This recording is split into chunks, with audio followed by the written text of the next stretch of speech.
Claude use பண்ணும்போது, tokens ஃபாஸ்ட்டா தீருதா? யோசிச்சிருக்கீங்களா நீங்க? நெறைய இந்த மாரி யூஸ் ஆகுது. எனக்கு காஸ்ட் அதிகமா இருக்கே அப்படின்னு. ஸோ இது என்னன்னா, நார்மலா நம்ம ஃபுல் கான்டெக்ஸ்ட்டும், ஹிஸ்டரியும், இன்ஸ்ட்ரக்ஷன்ஸும் எவ்ரி டைம் கிளாடுக்கு அனுப்புறோம். அதனால தான் டோக்கன்ஸ் எல்லாமே வேஸ்ட் ஆகுது நீங்க பார்த்தீங்கன்னா. ஸோ இத சால்வ் பண்றதுக்கு நாம என்ன பண்ண போறோம்னா, கிராபிஃபை அப்படின்னு ஒரு டூல் இருக்கு. ஒரு ஏஜென்ட் இருக்கு. அத யூஸ் பண்ண போறோம். இது ஒரு ஸ்மால் வொர்க் ஃப்ளோ அப்ரோச் மாரின்னு வச்சுக்கோங்களேன். அ இத நாம எப்படி யூஸ் பண்ண போறோம்ன்றத நான் ஒரு ஸ்டெப் பை ஸ்டெப்பா உங்களுக்கு கமெண்ட்ஸ்ல போடுறேன். அ இத எப்படி வொர்க் பண்ணுது அப்படின்னு நான் சொல்றேன். அதாவது கிராபிஃபைல ஒரு ஒரு ப்ராசஸ் இருக்கு.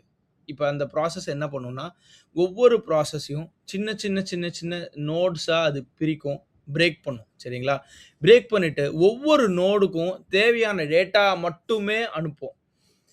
அந்த டேட்டாவெல்லாம் ஸ்டோர் பண்ணி கிராஃபா ஸ்ப்ளிட் பண்ணி வச்சுக்கும். நீங்க இந்த அது என்ன தனி ஒருவன் படம் பார்த்திருக்கீங்களா?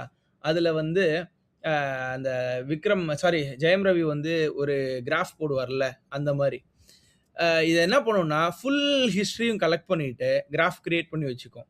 ஸோ, நாம அடுத்த தடவ ஏதாவது கேள்வி கேட்கும்போது, அது என்ன பண்ணும்னா, எல்லா டீட்டெயிலையும் எடுத்துக்கிட்டு, நமக்கு தேவையான டீட்டெயில் நாம கேட்ட டீட்டெயில் மட்டும் கிராஃப்ல ட்ராவர்ஸ் பண்ணி, டீட்டெயில எடுத்து கொண்டு வந்து, நமக்கு அது டைரக்ட்டா குடுக்கும். இப்படி பண்றதுனால என்ன ஆகும்னா, நமக்கு டோக்கன் யூசேஜ் ஒரு 60லேருந்து 70% கம்மியாகும்.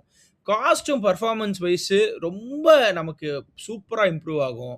அ இது சூப்பரா இருக்கும். ஸோ இதோட சிம்பிள் ஐடியா என்னன்னா, மாடலுக்கு எல்லா விஷயத்தையும் சொல்லாத, தேவையான விஷயத்த மட்டும் சொல்லு அப்படின்னு சொல்றது தான் இந்த கான்செப்ட்.